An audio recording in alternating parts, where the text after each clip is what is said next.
Acompanhe agora os destaques da seção 1 de dissídios individuais do TST, responsável por uniformizar a jurisprudência trabalhista.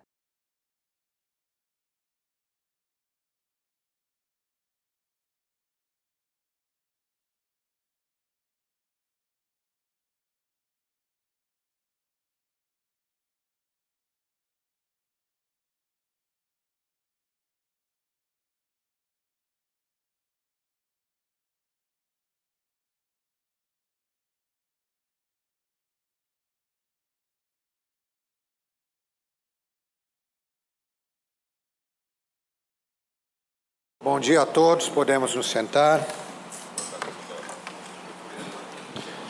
Invocando a proteção de Deus para os nossos trabalhos deste dia, eu declaro aberta a 34ª sessão ordinária do Tribunal Superior do Trabalho, na sua subseção 1, especializada em dissídios individuais. Cumprimento os senhores ministros que a compõem. Cumprimento o Dr. Fábio Leal Cardoso, representante do Ministério Público, senhoras e senhores advogados aqui presentes, senhoras e senhores servidores. Informo o registro à ausência justificada dos ministros Renato de Lacerda Paiva e Emanuel Pereira, à sessão de hoje.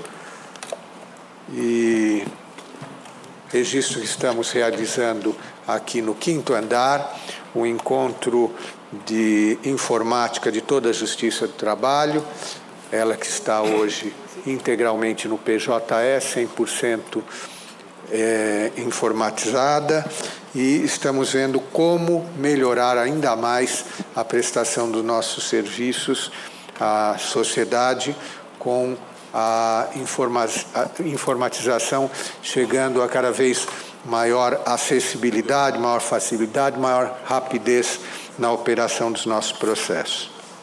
Eu faculto a palavra aos ilustres pares que eventualmente quiserem fazer uso dela. Não havendo, vamos às preferências dos senhores advogados. Relator excelentíssimo, senhor ministro Alexandre Belmonte. Embargos em recurso de revista 309 de 2013. Embargante Suelen da Silva Marques, embargada ação Contact Center Limitada, Itaú Unibanco S.A. Então, com a palavra do relator ministro Alexandre Agra Belmonte. Senhor presidente, a egrégia segunda turma conheceu do recurso de revista da segunda empresa, ação Contact Center Limitada, quanto ao tema terceirização lícita, reconhecimento da existência de vínculo empregatício diretamente com a tomadora de serviços e, no mérito, deu-lhe provimento para, considerando lícita a terceirização havida, afastar o vínculo de emprego para com a primeira reclamada e, por consequência, afastar também a condenação de aplicação das normas convencionais dos bancários e demais parcelas decorrentes. Em síntese,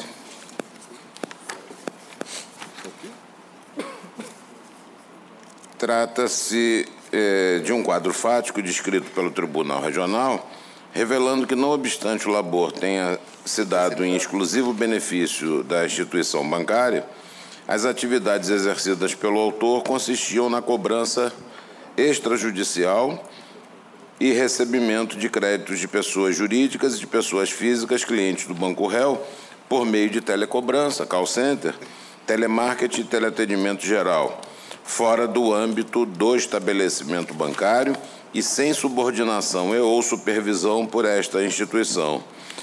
Por outra parte, depreende-se do quadro descrito que a empresa prestadora de serviços é especializada em cobrança extrajudicial, cuja atividade não guarda similitude com a atividade bancária, e a autora estava ela diretamente subordinada, sendo, portanto, a sua real empregadora na forma clássica do artigo 3º da CLT. Nesse contexto, impossível concluir pela fraude na terceirização.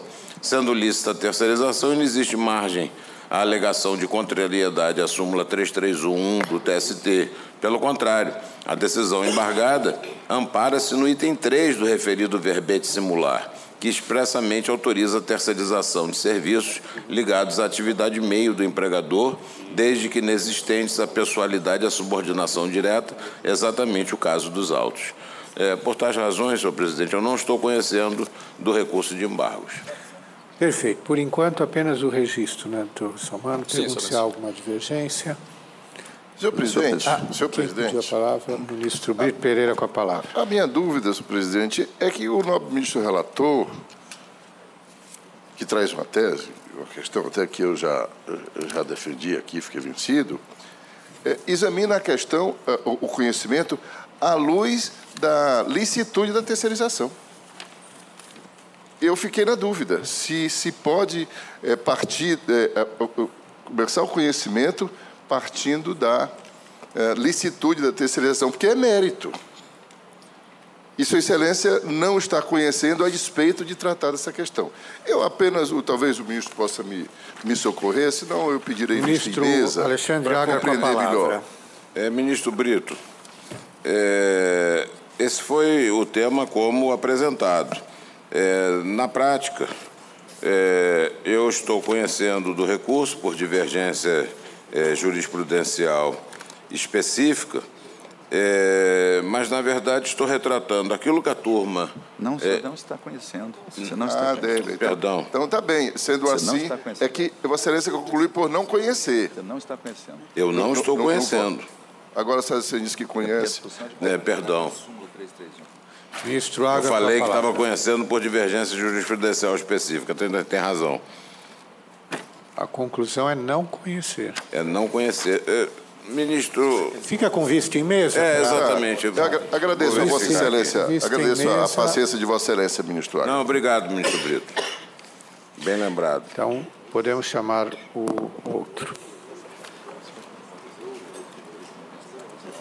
Relator excelentíssimo, senhor ministro Caputo Bastos. Embargos em recurso de revista 1386 de 2010. Embargante Vale S.A. embargado Sindicato dos Trabalhadores e Empresas Ferroviárias do Estado do Espírito Santo e Minas Gerais. Então, com a palavra, ilustre relator, ministro Caputo Bastos.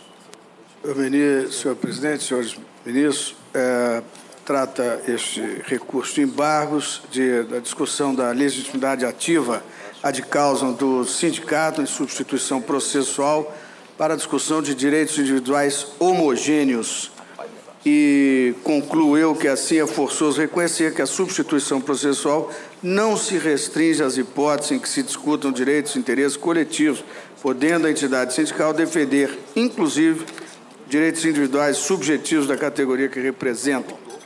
É, em síntese, o meu voto para conhecer e negar provimento óbvio. Tonilton. Presidente, apenas o registro, a matéria já está bem debatida. Então, feito o registro da presença, pergunto se há alguma divergência. Não havendo sentido os termos do voto relator. Vamos ao próximo. Senhor presidente, pela ordem, já estou apto. Então, a vista em mesa do ministro Agra Belmonte. Relator excelentíssimo, senhor ministro Alexandre Belmonte. Embargos em recurso de revista 309 de 2013. Então, com a palavra, o ministro Alexandre. Senhor presidente, peço desculpas, que eu fiz um resumo só pela emenda, mas, na verdade, a parte embargante, ela alega contrariedade à súmula 331, no seu item 1, e, da mesma maneira, também argue divergência jurisprudencial. O aresto colacionado como paradigma não especifica o quadro fático a que se destina a tese nele firmada, ou seja, não existe especificidade que possibilite o cotejo. Por outro lado, a decisão embargada não contraria a diretriz da súmula 331, posto que a decisão embargada foi no sentido de que haveria licitude pelas características a que eu me referi, ela está amparada no item 3 do referido verbete. Então, considerado o fato de que realmente não contraria a nossa súmula, pelas duas razões eu não conheço. Perfeito. Ministro Brito Pereira com a palavra. Presidente, eu estou esclarecido, agradeço a compreensão de Sua Excelência. Se a questão é está vinculada ao conhecimento, eu vou acompanhar essa excelência, porque no mérito já fui vencido e no mérito penso que a jurisprudência copiosa é diversa. Mas eu apenas, senhor presidente, faço uma respeitosa ressalva, voto do nobre ministro relator, que conclui por não conhecer, mas leva a tese de mérito para a emenda. Apenas, não estou divergindo, porque é defeito na especificidade, quer dizer, a falta de especificidade. Aí eu não vou enfrentar, porque demandaria um outro exame, mas Sua Excelência certamente já me explicou. Eu estou acompanhando. Agora, se conhecido, aí a tese parece que está na emenda, parece que contraria a nossa copiosa jurisprudência. Ministro Brito, não é aquele caso do serviço... Ministro Alexandre, com a palavra. Desculpa. Não é aquele caso do serviço de teleatendimento utilizado pelo banco para fazer a sua operação normal. Pelo contrário, o quadro descrito é que são duas atividades completamente diferentes e que seria realmente atividade meio. Então, me parece que não é aquele caso da jurisprudência sedimentada, não. Está bem, então, agradeço. Eu estou acompanhando, Sua Excelência. Com a palavra, ministro José Roberto Pimenta. Senhor presidente, eu não quis interferir no debate, mas eu pretendo abrir divergência, então talvez fosse o caso de ouvir. Com a palavra, doutor Russomano. Senhor presidente, egrégia subseção, não há muito o que se falar no caso, mas é necessário trazer uma espécie de destaque a alguns aspectos. Não se ignora que a jurisprudência desta colenda corte, de forma pacífica, é no sentido de que telemarketing, principalmente em relação a bancário, seria atividade fim e, por causa disso, haveria ilicitude da terceirização. Mas também não é possível ignorar uma jurisprudência que se encontra crescente, encabeçada, inclusive pela terceira turma, no sentido de tornar lícita a terceirização de atividade meio quando esta, do telemarketing, se subsume, se limita à cobrança extrajudicial. Mesmo porque esta atividade é a mesmíssima atividade desempenhada por empresas de telemarketing em outros setores, como, por exemplo, telecomunicações. Esta cobrança é a mesmíssima, inexistindo qualquer tipo de identidade para com atividade fim de banco. Novamente, a regra geral é pela ilicitude da terceirização de telemarketing bancário. Mas, na esmagadora maioria das vezes em que se discute isto, há outros elementos que permitem alcançar esta conclusão. No caso em questão, o egrégio Tribunal Regional, corroborado e confirmado, as folhas 13 do acórdão turmário, afirma que as atividades desempenhadas pela trabalhadora de cobrança extrajudicial e recebimento de créditos de pessoas jurídicas e de pessoas físicas por meio de telecobrança, call center, telemarketing e teleatendimento em geral, realizadas fora do âmbito da instituição bancária e sem subordinação ou supervisão da instituição bancária. Inexiste venda de cartões, inexistem quaisquer desses elementos que trariam a jurisprudência copiosa, como narrado pelo excelentíssimo ministro Brito Pereira, para o caso concreto. É cobrança extrajudicial ocorrida em entidades bancárias? Sim. Ocorrida em empresas de telecomunicação? Sim. Ocorrida em diversas empresas. Tanto assim é que eu acredito que vossas excelências e qualquer um aqui tem experiência com pelo menos uma vez de alguma ligação de cobrança, por exemplo, ou de oferecimento, em alguns casos, de empresas que não sejam bancárias. Às vezes, a maioria das vezes, até por erros dos próprios sistemas dessas empresas. Pois bem, trata-se de separar o joio do trigo. Trata-se de não aplicar a jurisprudência genérica a um caso específico, porque este possui elementos suficientes para afastar esta terceirização. E, como toque final, destaque final, apenas porque esta mesmíssima cobrança extrajudicial, ela é expressamente delineada e constante da Resolução 3.110 do Banco Central, até por uma questão de segurança jurídica. É certo que se pode afirmar que o Banco Central não pode disciplinar o que seria ou não atividade fim ou atividade meio, mas é necessário também verificar que é uma presunção de boa-fé das empresas, de que o próprio Banco Central estaria ciente de que esta atividade seria atividade meio ao permiti-la a ser terceirizada. Por tais motivos, o não conhecimento do apelo é exatamente porque esta atividade se confirma como atividade meio, inexistindo ilicitude da terceirização. Obrigado. Perfeito. Então, o ministro José Roberto Pimenta, com a palavra. Senhor presidente, esse caso versa sobre uma decisão da segunda turma, da qual eu sou presidente. Primeiro aspecto seria esse: a decisão está sendo mantida pelo eminente relator, não conhecendo o recurso de embargos da reclamante, que veio por 2 canais, pela divergência jurisprudencial e por contrariedade à súmula 331, item 1. Em primeiro lugar, essa decisão, e eu fui conferir, ela sai do padrão das decisões da segunda turma quanto a casos idênticos a esse. E aí foi a minha estranheza. Eu não participei desse caso, foi decisão proferida por um desembargador convocado. Como nós sabemos, um dos integrantes da turma não participava desses julgamentos e, nesse caso, eu não participei. Então, estou à vontade para me pronunciar a respeito desse caso. E, como eu já disse, na segunda turma, nós não fazemos essa distinção em relação às atividades específicas dos atendentes de telemarketing, se são para cobrança, se são para cartão de crédito, para teleatendimento em geral. Nós entendemos que, em todos os casos, a terceirização é ilícita, porque é atividade fim. Então, e me parece que essa é a posição, aliás, que o ministro Brito aludiu, no sentido do mérito. Parece que essa tem sido a posição da SDI. Essa distinção, com todas as vênias, não tem prevalecido na subseção, me parece.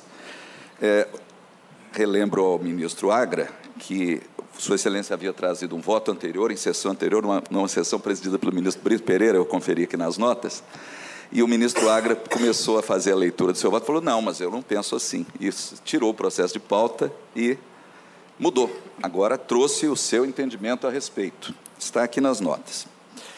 E legítima a posição, porque me parece que essa tem sido a posição do ministro Agra na terceira turma. E agora traz o seu voto no sentido de não conhecer dos embargos, entendendo que a divergência não é específica e que não haveria contrariedade à súmula 331. No voto anterior de Sua Excelência trouxe a posição que tem prevalecido, me parece, na subseção 1. Citou vários e vários precedentes, no sentido de entender que situações como essa contrariam a súmula 331, item 1. Sem essa distinção quanto à natureza das atividades do atendente de telemarketing. Seja qual for essa atividade, e não está, com todas as vendas, tão claro assim no acórdão, se essa pessoa só atuava nessa atividade ou se era na atividade de telemarketing em geral, mas esse é um outro aspecto. Me parece que, para falar de segurança jurídica, talvez fosse o caso de mantermos a posição desta subseção geral, no sentido de entender que essas atividades prestadas em favor dos bancos são atividade fim, ainda que por empregados terceirizados. Isso na legislação aplicável ao caso dos autos.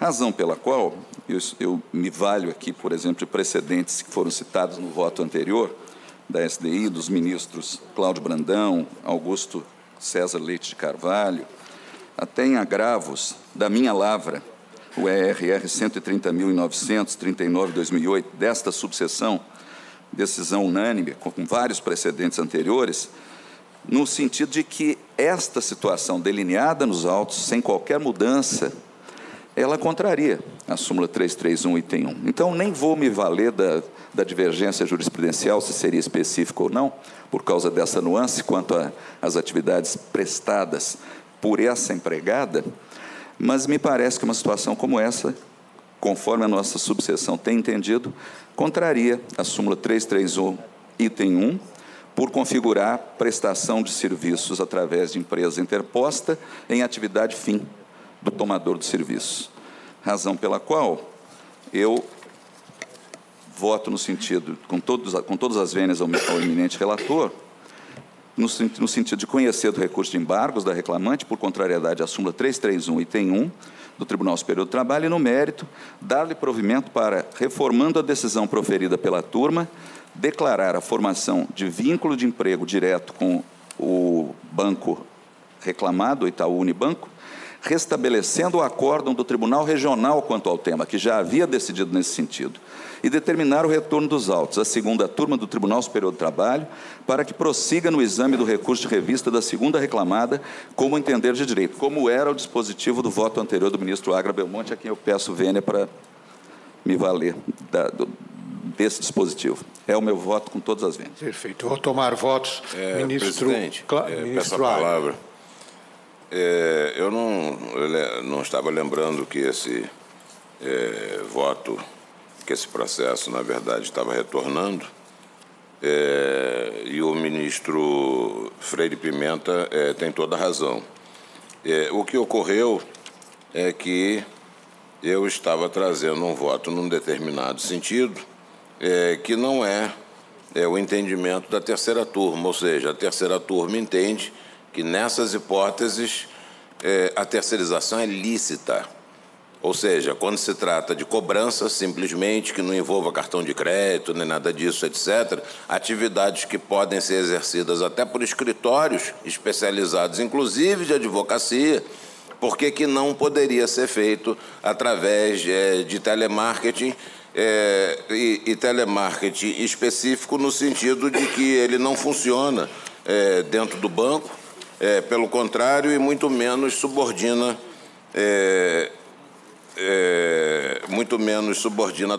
os trabalhadores, e que seria hipótese realmente de terceirização lícita, como prevista no item 3 da súmula 331. E eu retirei o processo exatamente para fazer a adequação. E nessa verificação de adequação, eu verifiquei que, especificamente em relação a este processo, há um registro tanto do Tribunal Regional como da própria segunda turma, no sentido de que os contornos fáticos levam à verificação de que se trata de uma terceirização lícita, pelas atividades apenas de cobrança de clientes inadimplentes feita fora sem subordinação. Eu não vejo como, agora em sede de embargos, diante de um quadro desse, nós reanalisarmos o processo para chegar a uma conclusão diferente daquela a que chegaram, tanto regional como a turma. Ou seja, nós teríamos que adentrar na prova para ver se ela fazia venda de cartão de crédito, o que ela deixava de fazer, para, então, dar um enquadramento diferente. Então, não é um problema apenas de adequação à súmula 331, não é um problema de enquadramento. Aqui seria um problema de reexame de fatos e provas. Será que nós aqui na SDI, a nossa função é infringente? Eu tenho a impressão que não. Por tais razões, senhor presidente, é que eu mantenho o voto.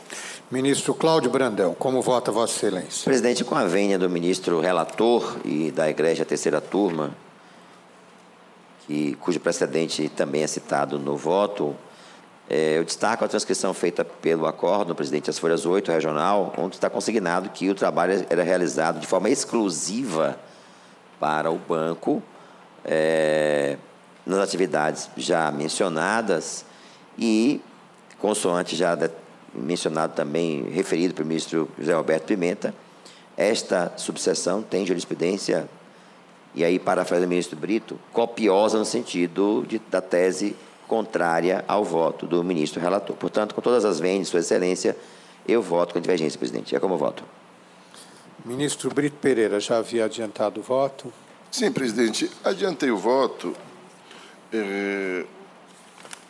por entender, porque o novo ministro relator me explicou que o aresto trazido ao cotejo não revela essa atividade que agora se constata que é cobrança de créditos pela via extrajudicial.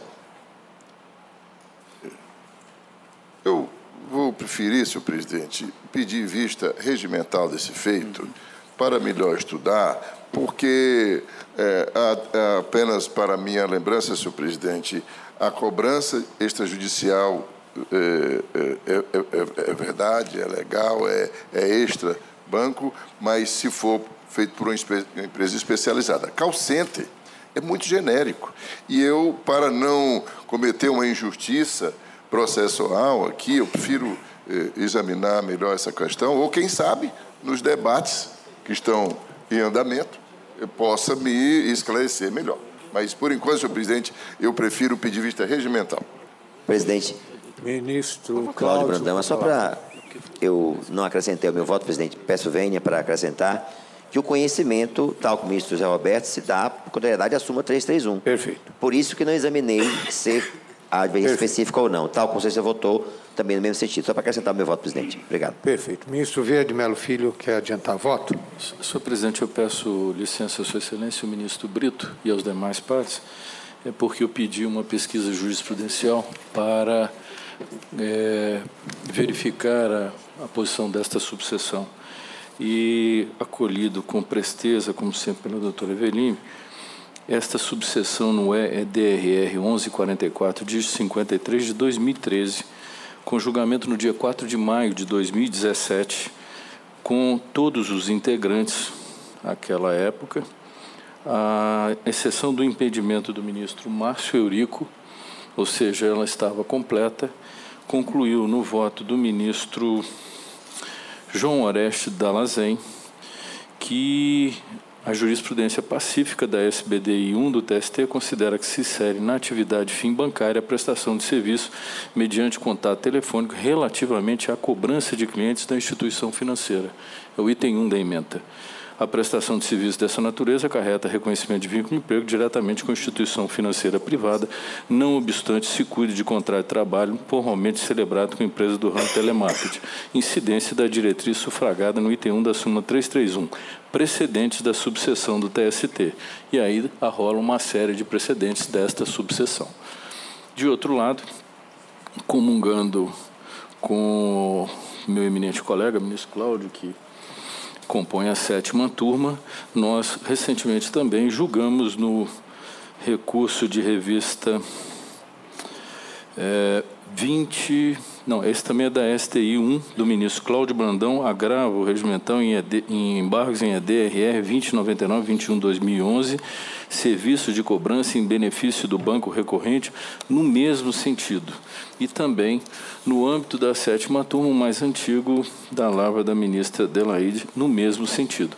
Então, invocando a necessária estabilidade da jurisprudência, inclusive com a sessão completa, votada no dia 4 de maio de 2017, com todas as vênias da Sua Excelência, o eminente relator, eu acompanho a divergência. Perfeito. Presidente. Ministro Valmir Oliveira da Costa, com a palavra. Peço também permissão ao ministro Brito, que diz que se os debates prolongarem, poderia até abrir mão da vista, não sei se foi isso que Sua Excelência disse. Acho que a grande dificuldade que o nobre relator encontrou aqui foi o caminho trilhado pela turma na solução desse processo, porque transcreveu o acórdão regional e, a partir do acórdão regional, fez um enquadramento jurídico diferenciado exatamente sob o ponto de vista da súmula 331. Ora, a turma, o acórdão embargado, considerou incorreta a aplicação do item 1 da súmula 331. Ora, então nós podemos aqui examinar em embargo se foi ou não foi incorreta a aplicação pelo Tribunal Regional da súmula 331 à luz do entendimento da turma que examinou premissas fáticas e chegou a essa conclusão. Então, me parece, com a devida vênia, que aqui não há revolvimento de fato e prova, mas verificação da correta rácio da súmula 331, que, segundo a nossa jurisprudência, aqui considera ilícita a terceirização de atividade de call center, porque é cobrança, é atividade de bancário. Então, se a empresa terceiriza essa atividade, pelo menos à luz do regramento anterior, ela não pode ser terceirizada. O banco teria, então, que contratar o trabalhador diretamente, não se valer de interposta pessoa. Também, com a devida vênia, o aresto da primeira turma, que foi transcrito do desembargador Marcelo Pertence, é exatamente contrário. Lá, Sua Excelência reputa que a terceirização é ilegal e conhece dar provimento ao recurso deposto pela reclamante. Então, me parece que não é um paradigma que possa ser invocado. E pelo voto do ministro Zé Roberto Pimenta, secundado pelo ministro Cláudio, agora o ministro Vieira de Mello, a jurisprudência nossa é no sentido do voto divergente. Por isso que eu peço a máxima vênia, cumprimentando o relator, entendo a dificuldade da maneira como o processo foi julgado na turma, sem nenhuma crítica, mas da maneira como foi julgado. É difícil mesmo a qualificação jurídica com o revolvimento de fato e prova. O ministro Brito Pereira tem inteira razão quando a formulação da ementa, que se partiu de fato para extrair uma conclusão de que não haveria contrariedade à súmula quando há, evidentemente, contrariedade. Por isso que eu, pedindo vênia ao relator,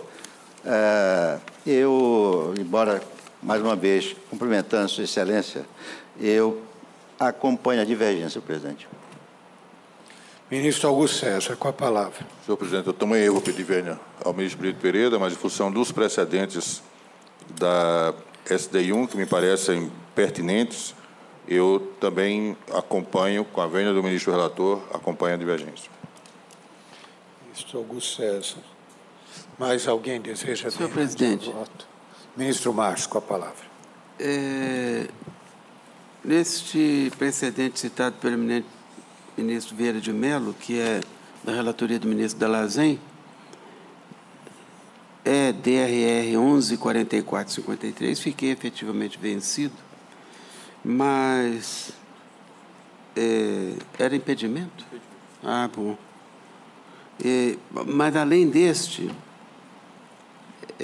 há aqui também da SDI1 o ERR 1662/17/2011 da relatoria do ministro Hugo, aqui na subseção, com a mesma conclusão de que a operadora de call center realizava atividade de cobrança de créditos pertencentes a um banco. E essa atribuição exercida pela recorrida relacionada à cobrança via telefone de créditos devidos ao banco por clientes inadimplentes é essencial aos fins a que se destinam as instituições bancárias. Então, seja como for, e a matéria está, de fato, daqui para frente outra coisa, claro, seja em face da reforma da própria lei da terceirização, mas até aqui o que prevalece é mesmo esse entendimento agora adotado pelo eminente ministro Zé Roberto e pelos que o seguiram. Então, peço vênia também, ministro Brito, para acompanhar a divergência. Presidente, Alexandre Belmonte, pela ordem. Ministro Alexandre. Eu estou convencido, não quero parecer rebelde, eu sinceramente achei que os contornos fáticos aqui fossem distintos daquelas decisões anteriores.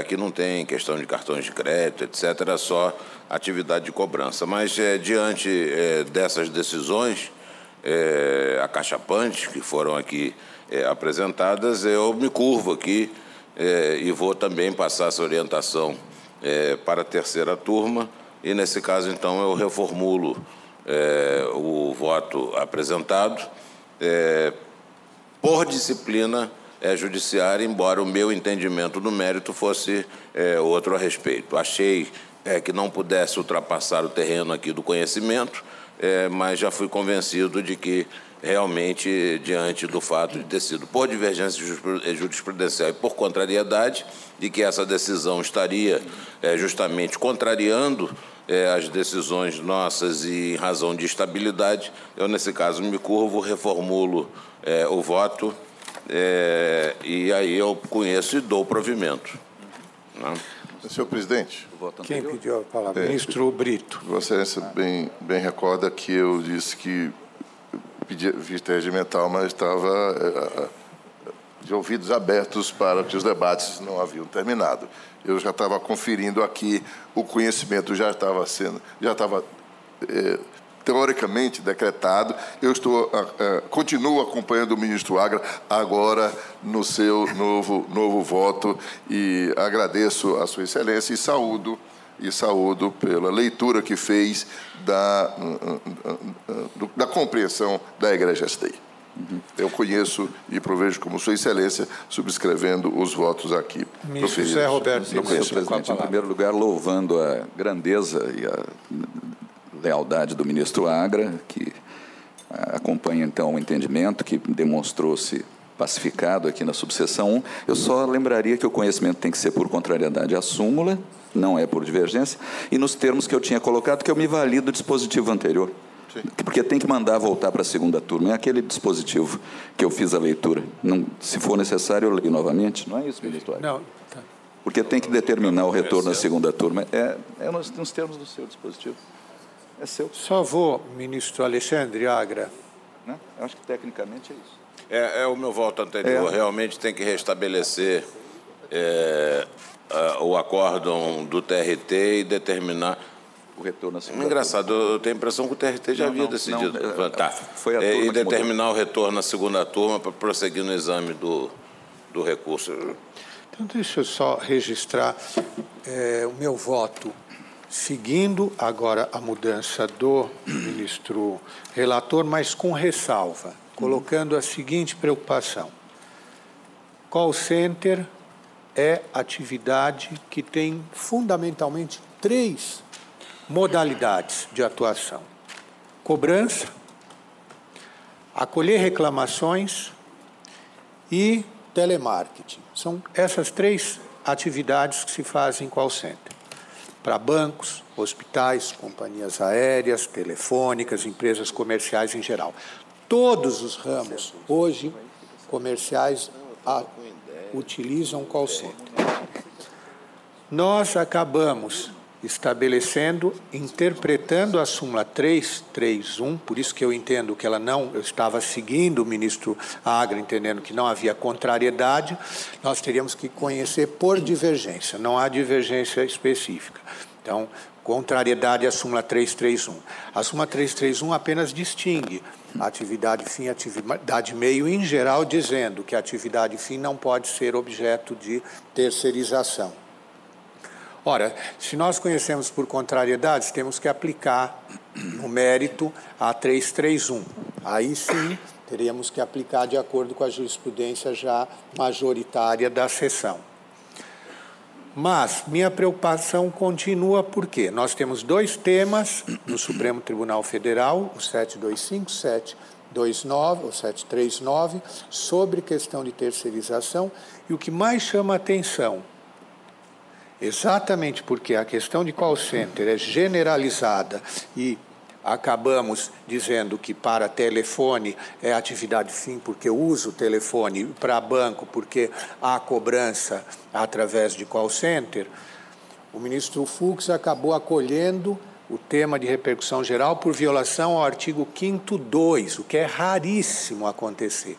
Mostra a preocupação da Suprema Corte em relação à forma como nós estamos estendendo aqui a impossibilidade de terceirização.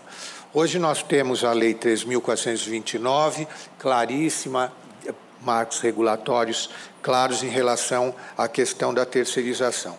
Então, por essas razões, por disciplina judiciária, mas muito preocupado com a forma como nós estamos julgando essa matéria, é que eu acompanho o relator e junto voto convergente ao relator com essas ponderações. Então, proclamo que, por unanimidade, se decidiu nos termos do voto do relator reformulado, com ressalva de Sua Excelência e minha.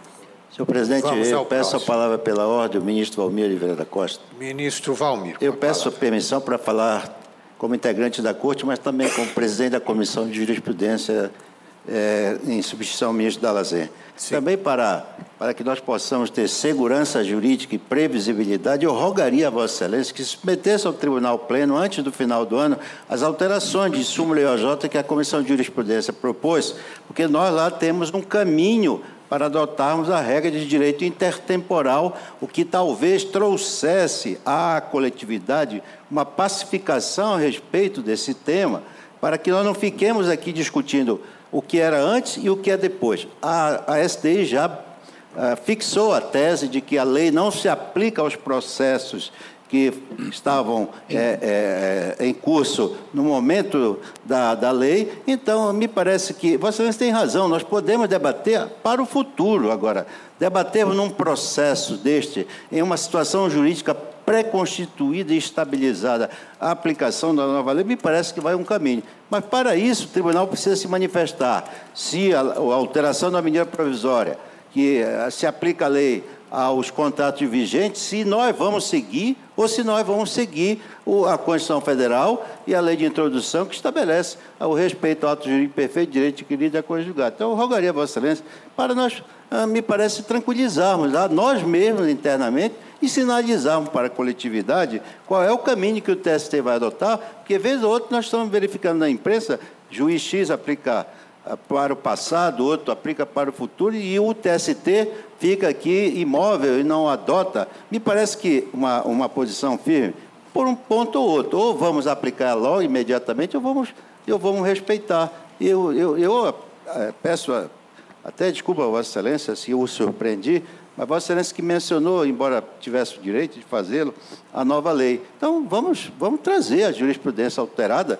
A comissão propôs várias alterações para seguir o texto da lei e outras aplicou a regra de direito intertemporal. Só queria pedir a Vossa Excelência, por gentileza, não me leve a mal, mas é uma preocupação que nós temos. Inclusive, a Comissão de Jurisprudência está sendo sistematicamente cobrada por uma posição. Nós já mandamos 35 alterações e estamos aguardando que Vossa Excelência convoque o Pleno para julgarmos essas alterações, se estão corretas ou incorretas, ou seja, uma posição do tribunal. Era esse o pedido que eu faria. Só um esclarecimento. Pela ordem, só para acrescentar. Um momentinho, só, ministro Zé Roberto. É porque nós não recebemos as propostas ainda. Eu gostaria de pedir que fossem mandadas aos integrantes do tribunal essas propostas de alteração. Ministro Zé Roberto e ministro Valmir, essa semana, conversando com o Dr. Matheus, secretário da SEG-JUDE, determinei que mandasse para todos os ministros as duas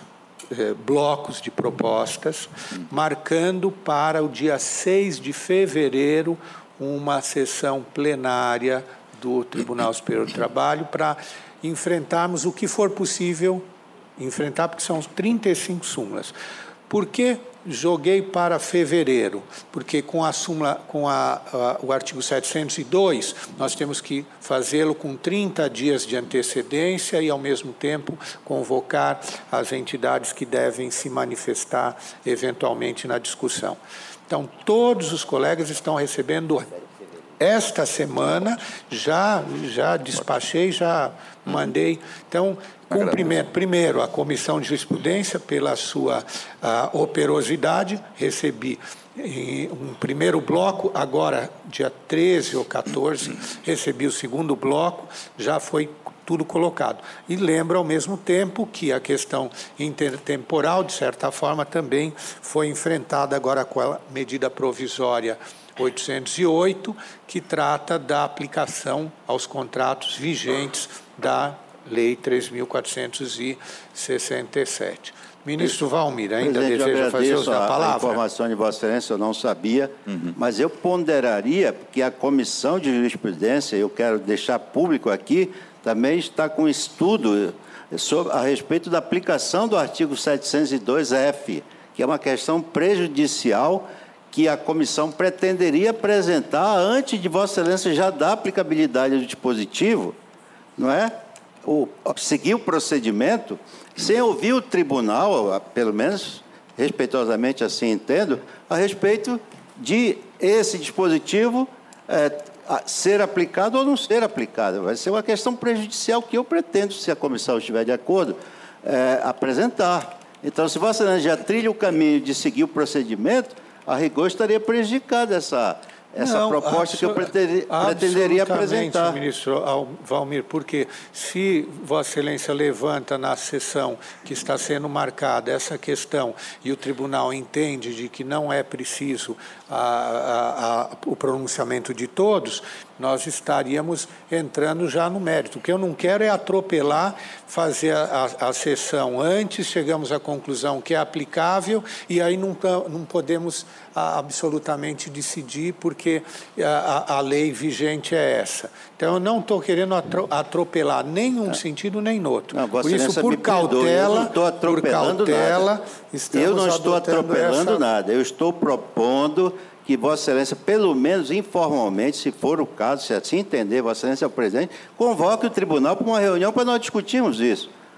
Vossa Excelência já está colocando a lei em vigência, sem saber se o tribunal vai ou não vai a lei aplicar. Está em vigor. A lei está em vigor. Sim, mas Vossa Excelência quer aplicar a lei imediatamente. Era isso que eu queria ponderar a vocês. Me perdoe. Ministro Valmir, então está sendo encaminhada essa matéria, todos os colegas estão recebendo o material e vamos marcar já, em princípio já está marcado para dia 6 de fevereiro, se entender que devo adiantar, adiantaremos essa discussão. Vamos prosseguir com os processos que estão em pauta. Perdão, naquele processo parece que Vossa Excelência estaria proclamando a unanimidade. A unanimidade, o dispositivo é naqueles termos que foram colocados. Que era o primeiro do ministro Agra Belmonte. Sim, eu só não quis interromper Vossa Excelência, mas eu peço a juntada de voto convergente, por favor, com notas degravadas. Convergente, agora convergente. Eu estou juntando voto convergente com ressalva. Eu peço a juntada de votos convergentes, eu peço as notas degravadas correspondentes. Eu também peço nota. Então, notas degravadas para o ministro Agra e ministro Zé Roberto Freire Pimenta. Então, vamos ao próximo. Relator excelentíssimo, senhor ministro Alexandre Belmonte. Embargos em recurso de revista 11.266 de 2013. Embargante CIA Modas Limitada, embargados Banco Bradesco S.A. e Eurilene Lilian Neri dos Nascimento. Então, com a palavra, ilustre relator, ministro Alexandre Agra Belmonte.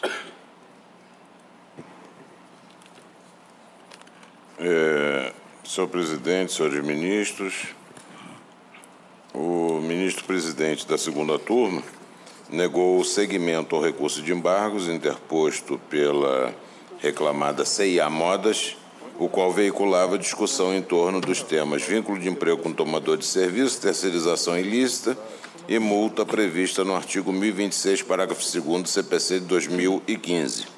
Entendeu incidir o óbice do parágrafo 2º do artigo 894 da CLT, ante a consonância do acordo embargado com a diretriz da súmula 3311 desta Corte e, inespecífico, os arestos colacionados quanto ao segundo tema. A reclamada CIA Modas, agora embargante... Não, trata-se de agravo, né? Não, já está já está nos embargos. Já estamos nos embargos.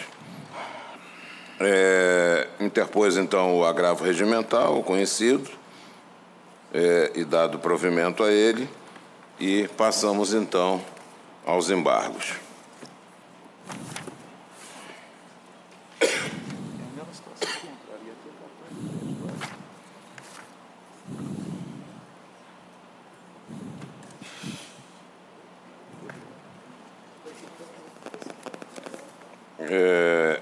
Em síntese, discute-se a licitude da terceirização da atividade de operador de cartões de crédito, decorrente de contrato de parceria firmado entre a CIA, primeira reclamada, e o Bradescard, empresa vinculada ao Banco Bradesco S.A.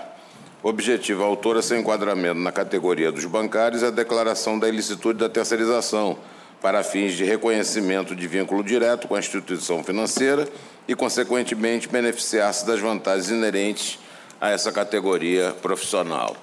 Do acordo do Tribunal Regional, no entanto, colhem-se as informações de que a autora não realizava abertura de contas, não promovia a concessão de empréstimos, tampouco o manuseio de numerário, dentre outras atividades tipicamente bancárias.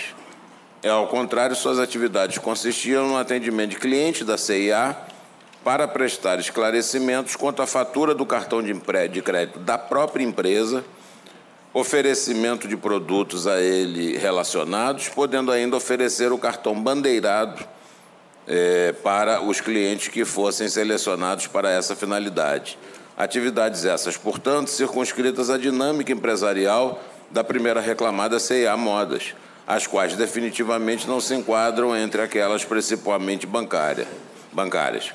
Vê-se, portanto, que as atribuições desenvolvidas pela autora não se destinavam a viabilizar a atividade fim do Banco Bradesco, mas a atividade empresarial da C&A Modas, empresa com forte inserção no mercado varejista no setor de modas, para cuja atuação e existência no mercado teve que naturalmente modernizar sua gestão para viabilizar a venda por crédito, prática sabidamente há muito amplamente difundida na atividade econômica, precisando, para tanto, estabelecer parcerias com instituições financeiras, no caso, materializada por meio do contrato parceria comercial firmado com a operadora de cartão de crédito Bradescard, empresa vinculada ao Banco Bradesco S.A.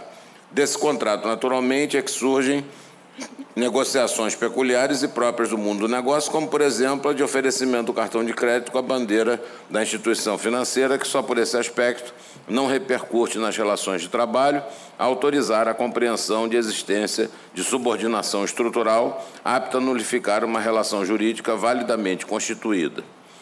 Compreensão diversa importaria alijar a empresa de atuação, mais do que isso, de sobrevivência no mercado, por meio de estabelecimentos de parcerias comerciais que viabilizam, em última análise, a persecução de sua atividade fim, gerando emprego e renda para o país. De outra parte, não há dúvida de que a instituição financeira igualmente se beneficia da parceria comercial para a operação de cartões de crédito, que estabelece com os mais diversos setores da atividade econômica. É de se observar, no entanto, que esta é apenas uma das facetas de seu empreendimento econômico muito mais amplo e complexo. Por essa mesma razão, há de se considerar que o reconhecimento da atividade de operação de crédito, na hipótese descrita nos autos, que se dá em caráter exclusivamente acessório da atividade empresarial da primeira reclamada, como bancária, importa em desprestígio da categoria profissional dos bancários, que possui vantagens próprias exatamente em razão da complexidade, especificidade e responsabilidade inerentes ao exercício dessa atividade profissional. Corrobora essa compreensão os fundamentos externados no julgamento do processo RR 210.300 de 2007 pelo Tribunal Pleno desta Corte, na sessão de 24 de novembro de 2015. Poderia até se pensar aqui na questão do correspondente bancário, que nem é hipótese. É aquela hipótese em que a trabalhadora trabalha numa determinada empresa, é o caso da C&A, e a C&A precisa, com toda certeza, dar financiamento ou crédito a determinadas pessoas que querem comprar os seus produtos ali. Isso acontecia antigamente na Mesbla, acontecia na CIAS, que tinha aquele departamento próprio de financiamento. Hoje em dia não se trabalha mais com financiamento, se trabalha com crédito.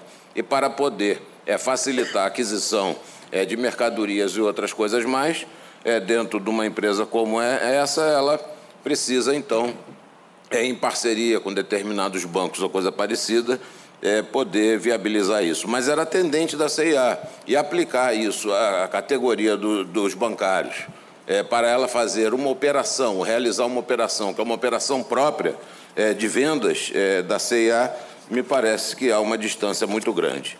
Por tais razões, senhor presidente, eminentes ministros, eu estou conhecendo do recurso por contrariedade à súmula 3311 do TST e, no mérito, dando provimento para afastar o enquadramento da autora como bancária e, como consequência, julgar improcedente a reclamação trabalhista com inversão dos ônus da sucumbência, dos quais a autora fica isenta por ser beneficiária da gratuidade. Pretende divergir? Pretendo abrir divergência. Então, doutor Newton, com a palavra. Eminente presidente, com procuração nos autos, peço a palavra pela C&A embargante. Na Igreja Sessão, ilustre representante do Ministério Público, doutor Fábio, prezados colegas presentes, senhores servidores. Colega da sessão, esse caso nós não temos de discutir licitude ou ilicitude, porque não há terceirização. Se trata de pessoa que trabalha no crediário. sempre houve em qualquer loja. E crediário não é uma atividade especializada, como não é vender blusas, vestidos, calças, trabalhar em caixa. Nenhuma dessa é atividade especializada que precise ou demande de algum tipo de regulamentação própria. São pessoas, e esse processo, a Igreja Sessão, é a primeira vez que Vossas Excelências vão estar discutindo, debatendo no mérito esse tema específico de quem trabalha em setor de crediário no comércio. Esse tema tem um destaque porque vai envolver, ou poderá envolver, algumas dezenas de milhares de comerciários que poderão se transformar em bancários a partir daqui. O que fazem eles? O mesmo serviço, muito menos, aliás, do que se fazia no serviço de crediário antigo, que eram os carnês, e creio que pelas nossas idades, talvez todos temos feito algum crediário em uma dessas lojas que o eminente relator já mencionou. Naqueles setores antigos, nós tínhamos que fazer uma verdadeira exibição, comprovação do quanto ganhávamos, com imposto de renda, contra-cheque, para saber se poderíamos comprar a geladeira e o fogão, ou se somente a geladeira. Ficava o fogão para o mês seguinte. Se teria que juntar outros contra-cheques de esposa, de esposo, de irmão, de irmã, para poder adquirir aquele produto. Ali, naquele crediário antigo, presidente, se fazia a apuração, a investigação, se ligava para a Serasa, a SPC, se fazia uma planilha para saber se a pessoa podia comprar o produto. O que modificou não foi somente a questão da modernidade, é claro, mas é que as empresas deixaram de operar com recursos próprios e passaram a trabalhar com o banco financiando. E deixaram de fazer todas aquelas atividades e fazem apenas, única e exclusivamente, o traslado, o transporte das informações para o banco. Só isso. E isso está revelado no depoimento da própria reclamante. E quero, antes de mencionar esse ponto, dizer a Vossas Excelências que, lamentavelmente, nesse caso, a reclamante teve somente 11 meses de trabalho, portanto, não está aqui identificado, como está identificado em quase todos os demais processos, que o funcionário trabalha um tempo no crediário, um tempo na venda, um tempo no caixa, um tempo no provador, que tem regras próprias. Não há um setor específico, não há uma especialidade. Sequer se pode falar aqui em multifuncionalidade, porque não há transmutação de atividade. Quem está na venda pode estar no caixa amanhã, pode estar no crediário depois de amanhã e voltar para a venda na semana seguinte. Isso ocorre em todos, isso está provado em todos os processos, lamentavelmente. Essa aqui, com 11 meses, pediu demissão e não tem essa prova. Porém, ela deixou claro no processo que estava subordinada à supervisora empregada da CIA, que os treinamentos por ela recebidos foram ministrados pela CIA, que, claro, não tem técnica bancária nenhuma. Os treinamentos ministrados eram de como fazer se alguém pedir o crediário. Ou seja, como fazer o transporte. O sistema tem 2 botões, o on e off, o liga e desliga. E ela deixa isso claro. As taxas e limites eram definidos no sistema, porque eles não alteravam nada. Eles não podiam modificar absolutamente nada do que estava previsto, ou estava programado. Então, a sua única função era de receber e passar para o banco. Se ia conceder ou não o crédito, qual era o limite e quais eram as taxas, isso nunca, e nem poderia ser deliberado por qualquer deles. Por isso, é grande exceção. É que o Tribunal Regional, apurando os fatos, ele diz que a reclamante não realizava abertura de contas, a reclamante não procedia à concessão de empréstimos, não fazia manuseio de numerário dentre outras atividades bancárias. Vejam, Vossas Excelências, que aqui nós não temos empréstimos, manuseio de numerário, abertura de contas e outras atividades bancárias. Então, o que ela fazia de bancário? Para ter enquadramento definido pelo regional e pela igreja turma como bancário. Diz, o regional responde. As suas atividades compreendiam, estou em aspas, os serviços de manutenção do cartão de crédito, o atendimento a clientes, usuários do cartão de crédito. Desde quando que isso é serviço bancário? Isso todos realizam. O sistema de uso de cartão hoje está em todos os setores, em concessionárias, em companhias aéreas. Provavelmente todos temos cartões da Gol, Latam, Avianca, Azul, etc., que são cartões que todos eles têm, evidentemente, uma bandeira de cartão de crédito e uma bandeira de banco. Oferecem vantagens? Claro. Eu não vou querer um cartão de Latam só para comprar a passagem da Latam. Eu vou querer saber o que é que ela me produz mais. Porque se for só para comprar a passagem, já existe o cartão da conta bancária. Então, há uma oferta de vantagens. Sim, claro, porque se ninguém vai querer o cartão. A Previdência Social hoje, qual é a exceção? É através de cartão de crédito. É o cartão. Tem bandeira, Mastercard. No caso, eu posso usar esse aqui, que é o meu. Pelos cabelos brancos, são de percurso de tempo. Mastercard, o Itaú, que foi a oferta que me fizeram. Então, o funcionário do INSS é bancário, porque me ofereceu o cartão de crédito que eu posso usar ele em qualquer coisa, fazer qualquer pagamento, menos luz e gás, que hoje nós temos que fazer em lotérica, e o pessoal de lotérica não é bancário. Então, como conseguimos configurar que seja uma atividade que dependa de alguma coisa ligada a banco?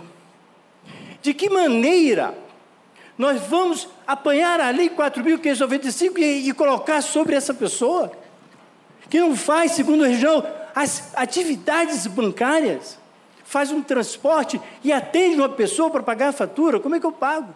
Ele diz assim, assado. De que maneira que isto entra na Lei 4.955, de 64? A relação a que fez referência o eminente ministro relator do contrato é para poder haver o traslado, o transporte das informações para o banco, para saber se o banco dá ou não dá o cartão. Então, aqui não é caso de terceirização. Sequer temos que discutir se era lícita ou ilícita. Os fatos revelam essas demandas, que são demandas única e exclusivamente para aumentar a venda do produto da CIA.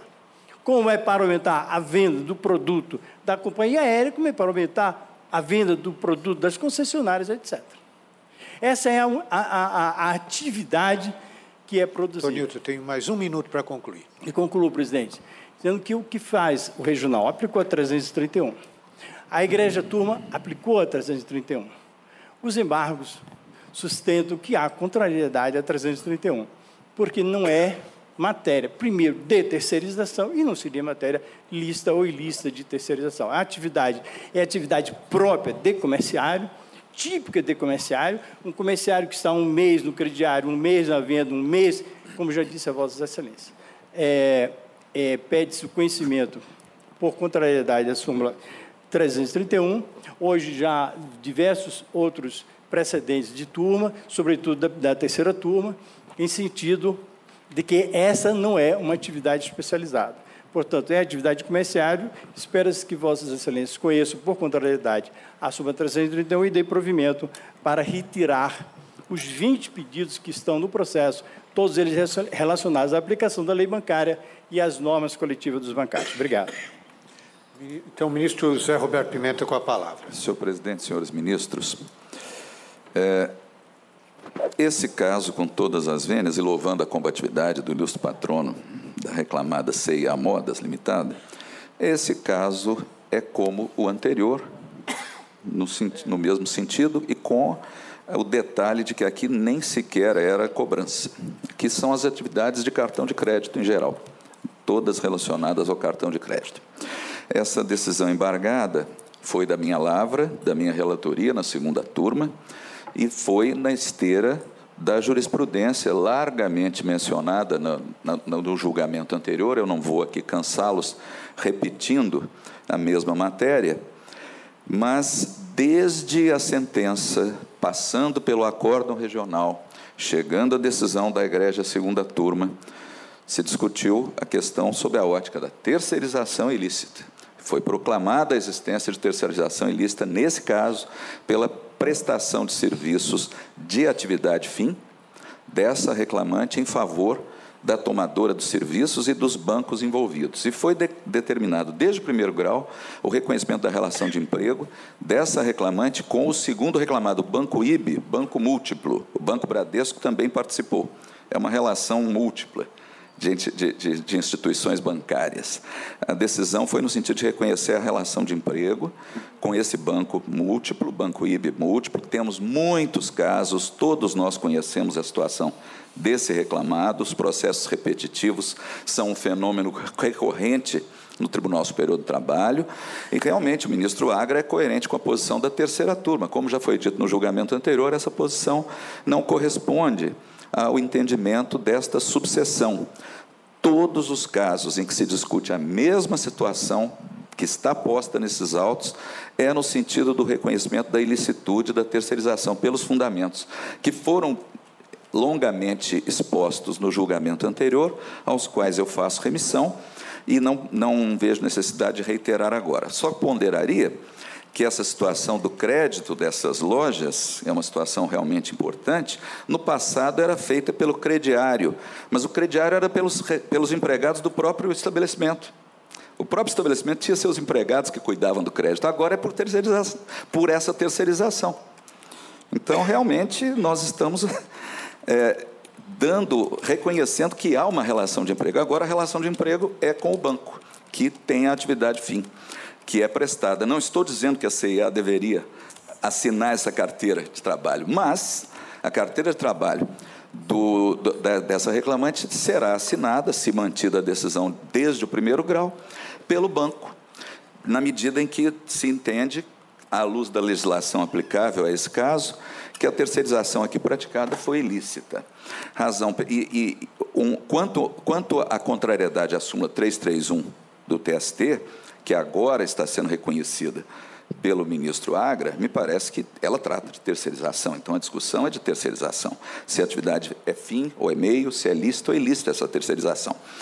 E eu lembro que, embora esse processo tenha chegado a esse julgamento pela via do agravo regimental, que foi provido exatamente por contrariedade à súmula 3311, e o ministro Agra ficou como redator, porque ele divergiu do relator originário, que foi o ministro Augusto César, que negava provimento ao agravo regimental, mantendo, portanto, a decisão da presidência da segunda turma, que denegou seguimento aos embargos originariamente. Nós discutimos amplamente, recentemente aqui na subseção, que a decisão proferida por este colegiado no agravo regimental não vincula e não impede o reexame da matéria, do conhecimento dos embargos, neste julgamento, neste momento, razão pela qual eu, pedindo todas as vênias ao eminente relator, eu abro a divergência no sentido de, superada a barreira, quer dizer, não conhecer dos embargos, porque, a meu ver, com todas as vênias, não há contrariedade à súmula 3311 do TST por todas as decisões até agora proferidas nesse caso, inclusive a decisão da segunda turma, que é objeto dos embargos. Com todas as vênias é o meu voto. Perfeito. Então, eu vou tomar votos. Ministro Cláudio Brandão. Presidente, eu peço vista em mesa, presidente. Vista em mesa, ministro. Pela peculiaridade de ter sido... Estamos julgando embargos de agravo provido por contrariedade à súmula 331. Perfeito. Só por isso, presidente. Quero verificar aqui um... Vista em mesa, ministro Cláudio Brandão. Vamos ao próximo. Relator, excelentíssimo senhor ministro Cláudio Brandão. Embargos em recurso de revista 2365 de 2012. Embargante Procave, investimento em corporações limitadas. Embargado José Luiz Prostolin. Neste processo, registra impedimento do excelentíssimo senhor ministro Alexandre Belmonte. Então, com a palavra, o ministro Cláudio Mascarenhas Brandão. Presidente, trata-se de recurso de embargos proveniente de agravo, que isso foi ao qual foi dado provimento. Naquela ocasião se reconheceu a contrariedade ou possível contrariedade à súmula 126. O voto ratifica o que dissera eu na sessão em que julgado o agravo, no sentido de ratificar a contrariedade citada à súmula e, no particular, dar provimento para restabelecer a decisão regional que indeferiu o pedido de reconhecimento de vínculo de emprego por concluir pela ausência de comprovação do preenchimento dos requisitos legais ensejadores do contrato de trabalho, no sistema artigo 3º da CLT, presidente. Sendo bastante resumido, este é o meu voto. Perfeito, doutor. Se houver debate, claro que esclarecerei, né? Perfeito. Doutor Fernando, apenas o registro. Excelência, com poderes nos autos, apenas o registro. O voto é favorável. Então, feito o registro da presença, pergunto se há alguma divergência. Não havendo sentido, temos o voto relator. Então, a vista em mesa do ministro Cláudio Brandão. Relator excelentíssimo senhor ministro Alexandre Belmonte. Embargo sem recurso de revista 11.266 de 2013. Então, com a palavra, ministro Cláudio Brandão. Presidente, nesse caso específico, eu me sinto agora numa situação bem complexa, porque fui consultando, inclusive, a certidão de julgamento do agravo regimental, constatei que fiquei vencido quanto ao provimento do agravo, exatamente por entender que não havia na oportunidade contrariedade à súmula 331 nessa matéria. Inclusive, identifiquei precedente em agravo da minha relatoria nesta subseção de matéria exatamente igual. Me refiro ao AGRR 95864/2012, julgado em maio de 2017, que consagrou a tese oposta ao do voto do ministro relator. Só que agora, quer dizer, apesar de termos decidido que o conhecimento e provimento do agravo não vincula o conhecimento dos embargos, mas eu não posso entender. Se naquele eu fiquei vencido por entender que eu não contrariava, eu não posso agora me rebelar, e aí não é nenhuma posição do ministro Roberto, evidentemente, mas eu não me sinto confortável em votar de maneira divergente a tese que eu fiquei vencido quanto ao provimento do agravo regimental nessa subseção. E apesar de mencionar, presidente, como eu já o fiz, que há julgamentos da minha relatoria, julgamentos na SDI, da minha relatoria, sobre essa matéria, em maio deste ano, no qual, julgamento este, em agravo, que eu mencionei diversos precedentes da subseção. Mas, neste caso específico, como fiquei eu vencido por entender que não havia contrariedade à súmula, não posso agora dizer que contraria, porque aí eu prefiro ressalvar entendimento e votar com o relator, presidente. Senhor presidente, pela ordem, não quero reabrir a discussão, mas eu só mencionaria que eu também fiquei vencido e a minha interpretação do que havia sido decidido anteriormente é que esse resultado do agravo, ministro Cláudio, não nos vincularia, permitiria a rediscussão nos embargos. Foi isso que foi feito naquele caso, naquele precedente. Aconteceu exatamente a mesma coisa e todos nós nos sentimos absolutamente livres para votar nos embargos no sentido de manter a posição majoritária, predominante, pacificada da nossa jurisprudência, que, com todo respeito, é no sentido da minha divergência. Eu apenas abriria essa discussão. Eu acho que nós estamos interpretando de maneira diferente o que foi decidido com relação a essa questão preliminar. Me parece que, mesmo tendo nós dois ficado vencidos no agravo, não quero, evidentemente, discutir com o voto de Vossa Excelência, mas é a questão de metodologia de trabalho da subseção. Me parece que, mesmo com a decisão do agravo, essa decisão é em caso de possível contrariedade. E aí a matéria realmente é discutida com sustentação oral. Eu me lembro que no dia nós até discutimos isso, que é o fato de abrir o contraditório, de permitir às partes que sustentem suas razões, que permitem a todos nós revisar o nosso posicionamento original. Porque senão não tem contraditório, não tem ampla defesa. Seria isso. Só para recordar, o que nós tínhamos estabelecido efetivamente é que, quando nós dessemos provimento ou agravo regimental ou agravo de instrumento nas turmas, era para melhor exame da revista ou dos embargos. Então, presidente, fica com liberdade, né, de julgar agora os embargos com toda a sua plenitude. Perfeito, Ministro Cláudio. Então, como eu estou votando agora, já que essa posição da STI ratificada agora plenamente, eu vou seguir o meu voto original e reconhecer que a terceirização, no caso, é ilícita. Cito precedentes já mencionados aqui da minha relatoria, e com a vênia do ministro relator, eu voto com o ministro Roberto a todo voto divergente. Perfeito. Ministro Brito Pereira. Senhor presidente, senhores ministros, eu, que sou da época que a gente comprava fiado, só se vendia fiado para quem a gente conhecia. Depois apareceram aqueles outros que também queriam... Foi o protótipo da isonomia, né? Mas não eram conhecidos, aí se fazia um cadastro, via quem conhecia, onde mora, o que faz, enfim, o que ganha. E aí o gênio descobriu o tal do financiamento, das prestações, enfim. E eu só para dizer, aqui, hoje já se disse aqui que todos nós conhecemos cobranças, foi o doutor Boza, mas dizer para ele que todas as cobranças que chegaram para nós foram fruto de equívoco no sistema. E, salvo engano, ele também parece que ressalvou essa possibilidade. Então, acertou. Aqui é uma parceria entre uma empresa comercial e uma administradora de cartão de crédito, que, por sua vez, é vinculada a uma instituição bancária.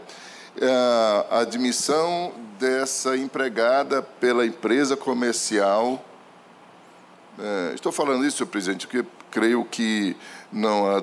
E estou acompanhando no conhecimento. A admissão dessa empregada pela empresa comercial, que, de certo modo, faz até uma divulgação do seu cartão, é para, do ponto de vista comercial, fidelizar, atrair. Não vejo porquê, não vejo como a atividade dessa empregada, dessa ilustre reclamante, se confunda com a atividade bancária. Está muito distante. Eu vou pedir permissão à divergência para acompanhar o nobre ministro relator. Ministro Vieira de Mello Filho, com a palavra. Senhor presidente, senhores ministros, talvez aqui eu me afaste um pouquinho para revelar uma preocupação com a questão dos precedentes. Nós estamos vivendo um tempo novo em que os precedentes ganham uma relevância, mas é preciso que nós tenhamos uma lógica em que a analogia que nos leva à aplicação do precedente traga uma identidade com as questões que são deduzidas. Portanto, epistemologicamente, nós sabemos que o direito do trabalho ele visa a aproximação daquele que presta serviços àquele que toma serviço.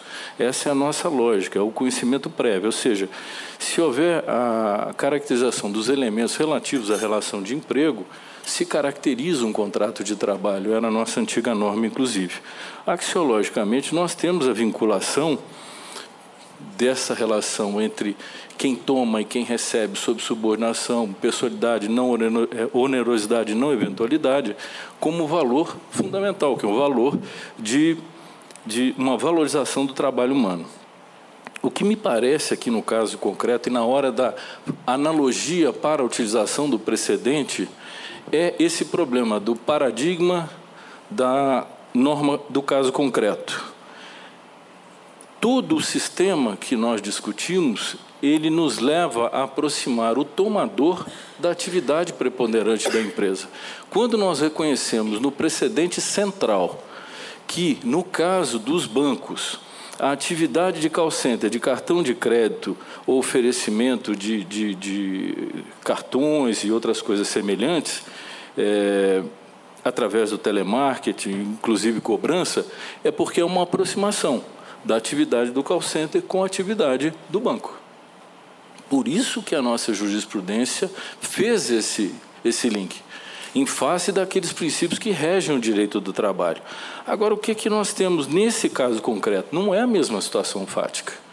Nós temos aqui uma empregada que trabalha sob subordinação para uma empresa que assinou a sua carteira, que lhe dá ordens e, por sua vez, ela gere os créditos que são contraídos com relação àquela empresa, ainda que com a bandeira de um cartão. Qual é a aproximação dela? E não era isso que nós buscamos aqui no direito do trabalho, né? Aproximar o empregado do seu empregador, da sua atividade mais próxima. Não era a grande construção da empresa, não era a empresa The Big is Beautiful, que era aquela ideia da década de 80. Eu tinha tudo dentro da empresa. Agora nós estamos dizendo o seguinte: não, ele não deve ser empregado da empresa, ela deve ser empregada do banco. Eu acho que contraria a lógica do que defendemos. A lógica que defendemos é a aproximação do empregado da própria empresa. E o que faz esse empregado? Ele fica na empresa, sob suas ordens, colhendo os créditos. Agora, eu preciso ter uma segurança de que, na aplicação dos precedentes desta subseção ou dessa corte, tenhamos o cuidado com as distinções necessárias, porque a analogia me revela a identidade dos fatos, para que eu traga a consequência jurídica que dela decorre. Não vejo nessa hipótese, ao contrário, eu acho que a empresa assumiu o empregado. Agora eu estou tirando o empregado da empresa e colocando em outra. Então, nós estaríamos fazendo uma certa contorno com o que nós estamos decidindo, permissa vênia aqui no tribunal. Eu entendo aí, peço vênia a Sua Excelência, eminente ministro Zé Roberto, para, afastando a aplicação analógica, acompanhar o voto do eminente relator, porque ele traz epistemologicamente, axiologicamente e concretamente a realidade que nós buscamos através da nossa jurisprudência. Aproximar quem trabalha da atividade preponderante de quem fornece o serviço. E é isso que nós temos nos debatidos para que evitemos a fraude. Portanto, rogando vênia, eu acompanho o voto de Sua Excelência, o ministro Alexandre. Perfeito. Ministro Caputo Bastos. Presidente, como já havia adiantado ao eminente relator, vou acompanhá-lo também, não só pelas razões que o eminente relator trouxe, mas os fundamentos que foram agregados aí, inclusive do nosso cotidiano, pelo ministro Brito e pelo ministro Vieira de Mello Filho. Perfeito. Ministro Márcio Eurico. Pois não, senhor presidente. Eu acompanhei no provimento do agravo exatamente por reconhecer a contrariedade ao item 1 da súmula 331. E eu faço agora no julgamento dos embargos. Aqui, a atividade da reclamante, de fato, atende preponderantemente aos objetivos da empresa, que é uma empresa comercial, vende mercadorias, produtos. Ela fazia isso preponderantemente. Então, diferente da hipótese que julgamos aqui hoje, do call center, que prevaleceu entendimento diverso. Aqui eu acompanho o pedido de vênia de divergência, o eminente relator, senhor presidente. Ministro Valmir. Senhor presidente, eu fiquei agora preocupado, porque em matéria de terceirização com a utilização de cartão de crédito, desde 2014 tem acordo do ministro Aloysio Corrêa da Veiga, embora não seja da CIA, mas de empresa realmente prestadora de serviço, reconhecendo a natureza da atividade como bancária, que me parece que é o ponto central da discussão. A reclamante não está na CIA vendendo roupas, ela está oferecendo cartão de crédito que é da CIA, mas com a bandeira de um banco, como se ela ali estivesse representando o próprio banco, porque o produto é do banco, o cartão é do banco, e não, o cartão só tem o nome da CIA. E essa era a nossa jurisprudência até então. Por isso, senhor presidente, que, embora louvando aqui os fundamentos do ministro Vieira de Mello, como sempre profundos, fazem-nos sempre pensarmos, e eu não terei nenhum problema de alterar o entendimento se for a tese predominante, mas nós temos de pensar também nos outros casos, porque o que está nos interessando, o que nos interessou sempre foi a natureza da atividade e não a pessoa jurídica que está oferecendo o serviço. Quer dizer, e parece que trabalhar com cartão de crédito é atividade bancária. Por isso, senhor presidente, que eu vou acompanhar a divergência, louvando o voto, mais uma vez, do relator, apenas não posso deixar de pontuar que eu, respeitosamente, entendo que não se dá provimento a agravo para melhor exame de recurso de embargos. Primeiro que nós estaríamos dizendo, de forma indireta, que o presidente da turma errou quando negou seguimento aos embargos, que o relator errou quando negou provimento ao agravo, e quem está certo é a maioria que diz: vamos, para o melhor exame, abrir a porta para o recurso extraordinário em tese. É a mesma coisa na turma que eu der provimento ao agravo de instrumento para melhor exame do recurso de revista. Com isto, eu estou propiciando que a parte vá interpor embargo para a SDI, que não caberia se fosse o agravo. Então, me perdoe, aliás, na doutrina, como sabemos, tem até artigos dizendo que não é cabível dar provimento a recurso para melhor exame, respeitando, como sempre, o entendimento em sentido contrário. Mas eu acompanho a divergência data vênia. Ministro Augusto César, com a palavra. Presidente, a minha primeira inclinação também corresponde àquela que teve o ministro Cláudio, porque são situações diferentes. Aquela em que nós temos um exame realmente perfunctório no agravo, há uma mera sinalização de que esse melhor exame a que se refere agora o ministro Valmir, ele é viável, né, na decisão de embargos. E outra situação que me parece que é a situação presente, em que no julgamento do agravo houve amplíssimo debate acerca de estar ou não contrariada a súmula 331. Então, me parece que nós estaremos debatendo novamente por uma matéria de mérito, uma matéria de fundo, que, em rigor, foi examinada lá no agravo. Mas não quero criar uma situação tumultuária, eu quero só me reservar o direito de refletir um pouco sobre isso não ser uma faculdade que vai caber a cada um de nós, sem patrulhamento, evidentemente, de perceber em situações concretas se é o caso de ressalvar ou se é o caso de manter a divergência que foi externada no julgamento do agravo. Como há um modus operandi aqui que foi estabelecido e que não me parece conveniente que se modifique agora, eu vou simplesmente adotar os fundamentos que adotei quando preconizei o provimento do agravo e fui vencido.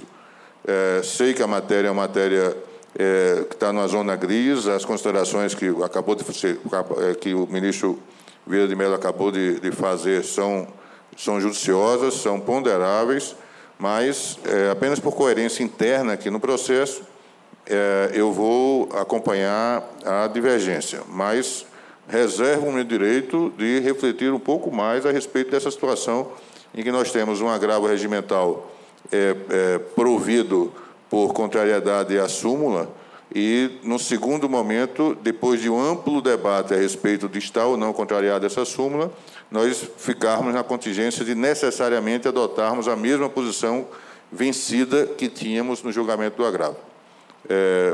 Por hora, acompanho a divergência convênio do relator. Perfeito. Ministro Hugo Carlos Schormann. Pois não, senhor presidente. Normalmente eu sou bem objetivo e rápido, mas agora eu tenho uma questão de ordem aqui, porque eu estou vendo que esse processo, esse caso, na verdade, vem a julgamento hoje na 4ª sessão. Na sessão do dia 26 de outubro, em que foi provido o agravo regimental, consta como vencidos os ex-ministros Augusto César, relator, ministro João Batista, Brito Pereira e ministro José Roberto Freire Pimenta e Cláudio Mascarenhas Brandão. Essa é a certidão do julgamento do dia 26 de outubro. Na primeira sessão, quando o agravo veio a julgamento, relator o agravo ministro, ou os embargos? Na primeira sessão veio o agravo. Sim. E aí, nesta sessão, votaram o ministro Augusto César, relator, o ministro José Roberto Freire Pimenta, no sentido de negar provimento ao agravo regimental. E eu pedi vista regimental. E adiantaram o voto, naquela ocasião, o ministro João Orestes Dallazem e o ministro Alexandre, no sentido de dar provimento ao agravo regimental. Veio a seguinte sessão, que foi no dia 28 de setembro, em que eu apresentei o meu voto divergente. Aliás, convergente com então o relator, que seria divergente com o atual. E consta ali o meu voto, que era no sentido de negar provimento ao agravo regimental. E isso não constou na última certidão. Na outra decisão foi como se eu tivesse votado com o atual relator. Chama a ordem. Então é um equívoco que tem que seguinte, eu fico com vista e mesa e peço para ser verificado se houve alguma falha de certidão em relação ao agravo. Qual foi o quórum final? Senhor presidente, se me permite, eu estou com a certidão também. Não vai alterar o resultado, mas bastaria chamar a ordem para constar o voto vencido do ministro Hugo. Perfeito. Perfeito, mas não teria mudado. Não altera o resultado. Não altera. Eu queria fazer esse registro. Então, a primeira coisa que faremos é corrigir a certidão, votação no agravo, no sentido de colocar a Vossa Excelência como voto vencido. Exatamente. Agrega. Isso. Até porque eu, diante dessa situação, não obstante a questão que foi discutida no agravo regimental, quando eu fiquei vencido, eu também aqui peço vênia para acompanhar a divergência e peço só poucos minutos, porque o fundamento principal do voto do agora relator dos embargos é no sentido de uma situação análoga à correspondente bancário. Eu verifico, senhor presidente, que a atuação dos correspondentes bancários, que é disciplinada pela Resolução 3.954 de 2011 do Banco Central, no seu artigo 8º, ele dispõe expressamente que o contrato de correspondente pode ter como objeto as seguintes atividades de atendimento visando ao fornecimento de produtos e serviços e responsabilidade da instituição contratante a seus clientes e usuários. E lá, no inciso 8, diz recepção e encaminhamento de proposta de fornecimento de cartão de crédito de responsabilidade da instituição contratante, que é o que sustenta que é o caso dos autos. Mas com todas as vênias, em relação aos cartões de crédito, os correspondentes bancários estão autorizados apenas a receber e encaminhar propostas de fornecimento. E, na hipótese dos autos, as atividades desenvolvidas pela reclamante extrapolam em muito a previsão contida na Resolução 3.954, com todas as vênias, não atuando a CIA Modas como mera correspondente. A turma consignou que o reclamante realizava tarefas direcionadas a operações com cartão de crédito, atendendo os clientes do banco que os possuíam.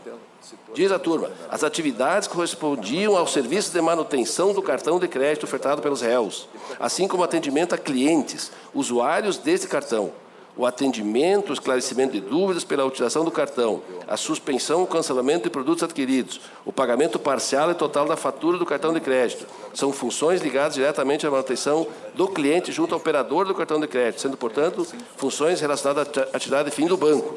O que se verifica, então, é que os serviços prestados pelo reclamante, relacionados ao atendimento dos usuários de cartão de crédito fornecidos por essa instituição bancária, são essenciais aos fins a que essa se destina, estando os trabalhadores que a desempenham inseridos na dinâmica, organização e funcionamento do tomador do serviço e não da CIA. Porque, com todas as vênias, essa situação aqui não se amolda àquela que foi decidida examinada no Pleno em relação à ECT, que atua como correspondente bancário efetivamente nos limites autorizados pelo Banco Central. Aqui a situação se assemelha, sim, com todas as vênias, à hipótese de operador de telemarketing realizada no atendimento de usuários do cartão de crédito, em relação ao qual essa subseção tem entendido, e como foi ressaltado pelo ministro José Roberto Ferreira Pimenta, nas atividades de fim da instituição bancária. E mais, consultando o sítio da Bradescar na internet, se verifica que os usuários do cartão de crédito, a CIA, são oferecidos vários produtos financeiros que não guardam relação com a aquisição de produtos comercializados na loja de apartamentos, como plano odontológico, título de capitalização, seguro de vida de automóvel residencial e outros. E o uso dos cartões de crédito da CIA não está limitado às compras realizadas nas suas dependências, como parece fazer crer, e foi muito referido na tribuna, mas podendo ser utilizado em estabelecimentos conveniados às bandeiras Visa ou Mastercard, inclusive no exterior. Assim, ainda que em alguma medida os serviços relativos a cartões de crédito facilitem a aquisição de produtos da loja CIA, refere-se direta e primordialmente aos interesses da instituição bancária. Então, com todas as vênias e com esses fundamentos, que eu peço, inclusive, a juntada, eu acompanho o voto divergente. Divergência. Então, cabe-me votar, está 5-5. Eu concordo com as ponderações, primeiro, do ministro Vieira de Mello Filho, quando diz que não se aplica os precedentes que nós estávamos adotando para o julgamento anterior em relação à questão de call center, de banco, a essa hipótese. Aqui nós temos outro tipo de empresa, a CIA, por isso que entendo que não há a vinculação àqueles precedentes. Em segundo lugar, entendo que todos esses contratos atípicos que vão surgindo, todas essas novas modalidades de relação, todo esse dinamismo contratual, se nós formos necessariamente colocar dentro dos moldes tradicionais, realmente nós vamos engessando a nossa economia de tal forma que realmente não podemos admitir qualquer outra relação que não seja a empresa vertical. A empresa em que tem todos os seus trabalhadores dentro da própria empresa. Aqui, o que nós temos? Uma empresa de modas que está querendo facilitar, através de cartão de crédito, facilitar a compra dos seus produtos. Como no caso de uso de call center, vender o seu produto. No uso de call center, receber reclamações, fazer cobranças. Bom, aqui não é banco, aqui se trata de empresa de modas, venda de roupas. O que está acontecendo? O trabalhador está sendo reconhecido como trabalhador da própria CIA e, ao mesmo tempo, se quer, por ser correspondente bancário, mudar a sua categoria. Por ser correspondente bancário, mudar a sua categoria. Mudando a sua categoria, nós estaríamos caindo naquela outra discussão do Banco Postal, em que nós chegamos à conclusão que Banco Postal não se confunde com instituição financeira. Aqui também a operação ocasional de cartão de crédito por qualquer outra empresa que não seja bancária, como correspondente bancário, não a transforma em instituição financeira e o seu trabalhador em bancário. Portanto, eu, com todas as vênias da divergência, vou acompanhar o relator, entendendo que aqui ficou contrariada a súmula 331, exatamente porque se aplicou a ideia de atividade fim a uma atividade que não é finalidade da empresa, é atividade meio para obter a venda dos seus produtos.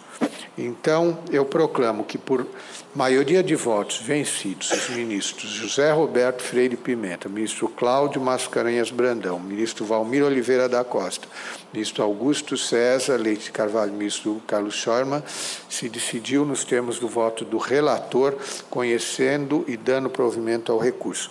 Junto a voto vencido o ministro José Roberto Freire Pimenta e aderem ao voto de Sua Excelência os demais colegas, sendo feita a correção na certidão, no sentido de que, em relação ao agravo, ficou vencido também o ministro Carlos Scheuermann. Eu também vou juntar voto vencido.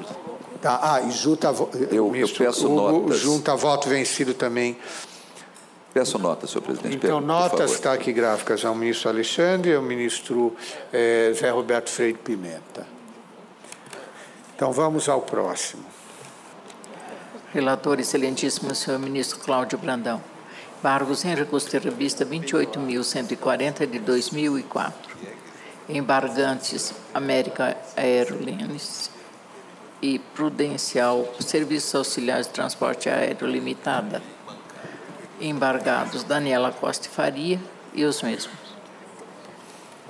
Então, com a palavra o ilustre relator, ministro Cláudio Mascarenhas Brandão. Presidente, senhor presidente, senhores ministros, esse caso até havia destacado na minha planilha, trata-se de embargos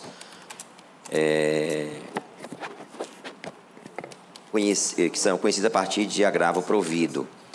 E, presidente, na ocasião prevaleceu o voto vencedor, do ministro Honesto Talazem, cujas razões estão transcritas integralmente no meu voto, como razões de conhecimento, com relação a apenas um tema. Por esta razão, me aterei apenas àquele tema, já que, em relação aos demais, também não estou conhecendo do recurso de embargos. Ou seja, com relação ao primeiro tema, quanto a conhecimento do instrumento interposto pelo recurso de vista interposto pela autora, estou rejeitando os embargos nesse ponto. O segundo tema, e, portanto, ratificando o voto anteriormente proferido pelo ministro Talazem no recurso de agravo.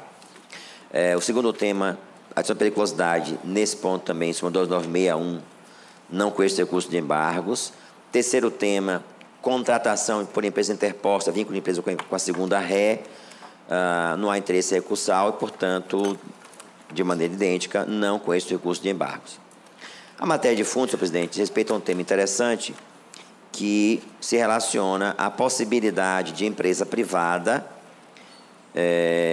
empresa estrangeira, sediada com filial no Brasil, invocando argumentos relacionados ao atentado do dia 11 de setembro de 2001, entre outros argumentos, evidentemente, adotar o uso do polígrafo na atividade de seleção de empregados ou ao longo da relação de emprego. O recurso é originário, o acordo é originário da 16ª turma, que na ocasião conheceu do recurso por violação ao artigo 5º da Constituição Brasileira e no mérito deu provimento para restabelecer a sentença quanto ao pagamento da reparação por danos morais e reconhecer a responsabilidade subsidiária da empresa prudencial. E aí não vou ler a decisão da turma, porque já há de conhecimento, uma longa decisão, inclusive, lá de conhecimento de todos os demais colegas. Também não vou retomar o conhecimento, porque já superada a questão quando do provimento dos embargos, embora todos saibamos,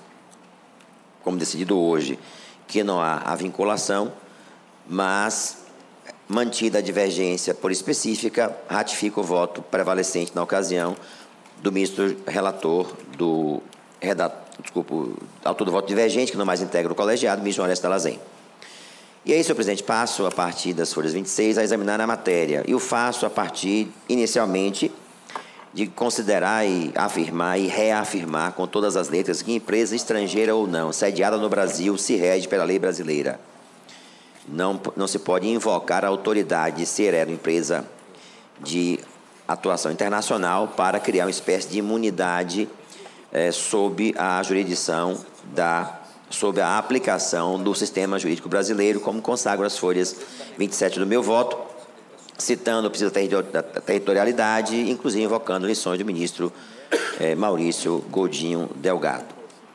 Na sequência, menciono também, senhor presidente, faço uma análise a respeito da limitação eventual do poder do empregador em fiscalizar. Cito doutrina, no sentido de admitir que há, de fato, para o empregador, a possibilidade de exercer esse poder diretivo, fiscalizatório, como exemplo, controles de ponto, monitoramento de circuito interno de televisão, com medidas lícitas que decorrem do próprio exercício da atividade econômica. Mas pondero, na sequência, que esse poder fiscalizatório encontra limites no próprio sistema jurídico brasileiro, inclusive a partir da Constituição Brasileira, e cito os artigos 1º, 3º, 5º, 3º, 5º, 10, entre outras normas, entre outras regras e princípios constitucionais. E menciono também nessa mesma linha uma regra de proteção à intimidade, que está assegurada, inclusive, na CLT, aqui invocada de forma analógica, que é o artigo 373-A, inciso 6º, que limita a possibilidade de utilização desse poder diretivo amplo no que toca à intimidade do empregado. E também invoco nessa mesma linha o artigo 21 do Código Civil, que assegura a inviolabilidade da vida privada da pessoa natural. E aí sigo, presidente, afirmando que, embora o empregador possa exercer esse poder diretivo, há limites constitucionais que devem ser observados em todos os ambientes nos quais a relação de emprego se execute. Cito doutrina, nesse particular, de José Afonso da Silva, invocando, evidentemente, o direito fundamental de proteção à pessoa humana. E prossigo, senhor presidente e senhores ministros, citando, então, analisando de modo efetivo essas liberdades que são restringidas e menciona a doutrina, por exemplo, de Alice Monteiro de Barros, que cita alguns exemplos de situações em que o empregador não pode ultrapassar a barreira da intimidade do empregado. E, portanto, estabeleça essa premissa inicial de que o poder diretivo não é amplo, não é ilimitado, encontra limites, seja na lei ordinária, seja, evidentemente, no plano constitucional. E aí vou, então, discorrer sobre o polígrafo para tentar trazer como argumento adicional se, de fato, hoje, epistemologicamente, pode ser utilizado como um instrumento capaz de detectar mentiras proferidas por alguém. E aí, senhor presidente, faço uma longa análise baseada em doutrina nacional e estrangeira a respeito do que é e como funciona o polígrafo, que é simplesmente um equipamento que faz medições de alterações biopsicofisiológicas. Apenas identifica batimentos cardíacos, respiração, pressão sanguínea, sudorese, até mesmo a voz, E esses dados aí faz toda uma análise de como ele funciona, quais são os elementos que ele afere, pressão arterial, e esse equipamento parte da ideia de que toda pessoa, quando mente, há reações orgânicas que seriam capazes de serem detectadas por um equipamento, e isso levaria, então, a supor ou a presumir que a pessoa está mentindo. E aí digo, né, em situações emocionais intensas, parte dessa premissa que a pressão arterial se eleva, aumenta-se o fluxo sanguíneo para os diversos órgãos, ocorre o aumento da frequência cardíaca do ritmo da respiração, a composição dos elementos do sangue é modificada, aumentando substancialmente a glicose, a mobilidade do aparelho digestivo diminui, tudo isso para preparar o organismo para uma situação de desafio e de perigo. E aí, prossigo, demonstrando, presidente, que hoje toda a comunidade científica internacional afasta a credibilidade do polígrafo como um equipamento que detecta a mentira, já que ele é um detector de sinais orgânicos e a interpretação desses sinais, que é feito por uma outra pessoa chamada poligrafista, que irá, a partir desses sinais, concluir ou não se a pessoa está ou não mentindo. E cito, por exemplo, porque na Espanha não é admitido, como uma transcrição que faço, de pronunciamento do juiz Augusto Morales, da Audiência Nacional da Espanha, afirma não possuir esse equipamento fiabilidade probatória, porque a pessoa estar nervosa não quer dizer que esteja ela mentindo necessariamente. Cito também doutrina estrangeira, Giordini e Eva Fenol, exatamente nessa mesma linha. E ele, inclusive, traz uma ponderação interessante das chamadas falsas lembranças e sensações de saber, que às vezes essas falsas lembranças impedem a pessoa de recordar de fatos verdadeiros ou a estimulam a ter lembranças de fatos que, segundo a sua compreensão, teriam acontecido, quando na verdade não aconteceram. E esse autor conclui que não há evidências científicas que respaldem os resultados obtidos, por isso ele é rechaçado em toda a comunidade científica internacional. E até, inclusive, menciona o mesmo autor que nem sempre a mentira gera maior esforço cognitivo do que a verdade, já que até mesmo em algumas situações, a própria situação de estar falando a verdade, a pessoa teria sensações orgânicas semelhantes. E aí também, senhor presidente, senhores ministros, sigo na mesma linha,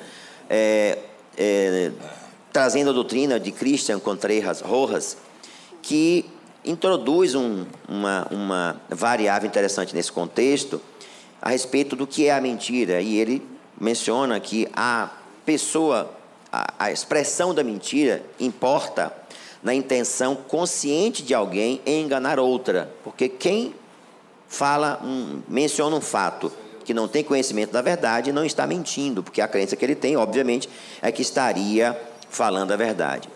E nesse contexto, senhor presidente e senhores ministros, também indico no meu voto um projeto de lei que foi arquivado, né, por término da legislatura, que tramitou no Congresso Nacional, exatamente que trazia na fundamentação do atual senador Paulo Paim esta conceituação de que não há credibilidade científica para a adoção do uso do polígrafo. Portanto, afastada a utilização desse equipamento do ponto de vista da fiabilidade probatória e também por não possuir ele elementos epistêmicos que garantam a sua utilização de maneira adequada. E vou, então, analisar qual é a nossa jurisprudência sobre o tema.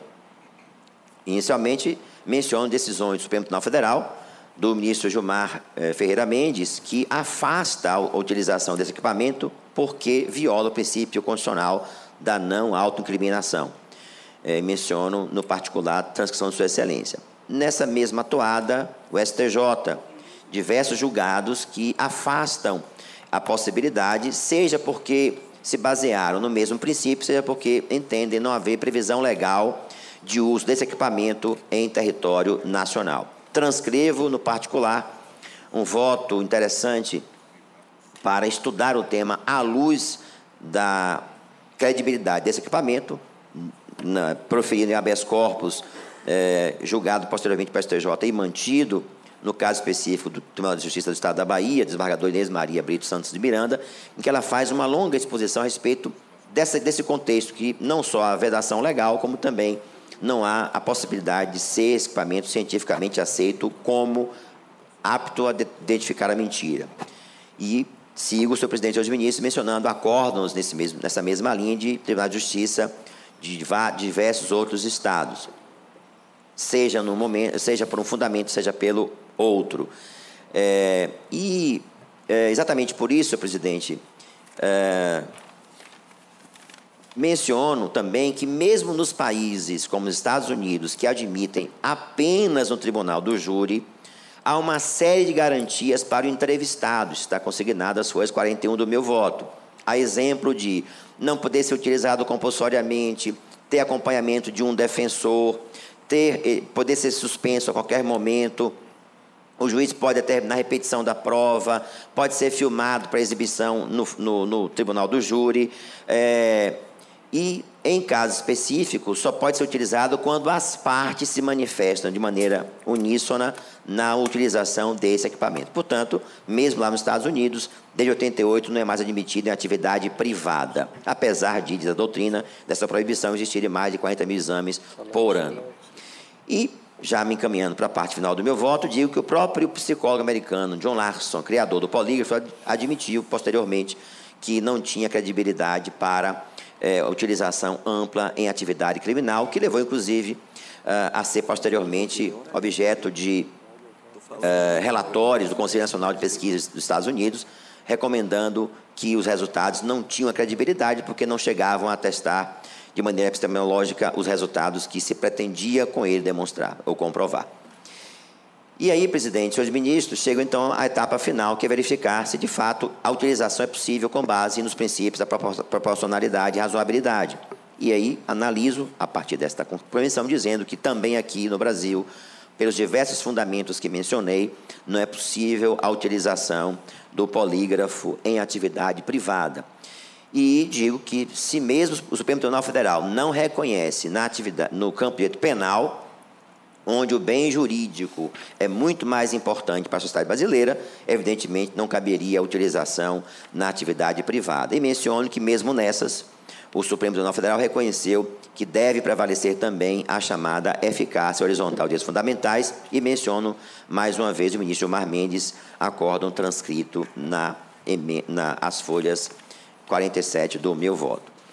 E aí, senhor presidente, senhores ministros, já também fazendo um resumo da parte final, menciono precedentes desta Corte, no sentido do meu voto, um recentíssimo da Egrégia Primeira Turma, do ministro relator Lélio Bentes Correia, um outro um pouco mais antigo, 2016, ministro Alexandre Agra Belmonte, no mesmo sentido, da Primeira Turma, 2011, ministro Lélio Bentes Correia, e da Sexta Turma, ministro Maurício Godinho Delgado. E é isso, presidente, fazendo um resumo, já que o voto aborda também outras questões, inclusive o próprio fato que o empregador não pode se arvorar na condição de detentor do poder de polícia, que no Brasil é exclusivo do Estado brasileiro.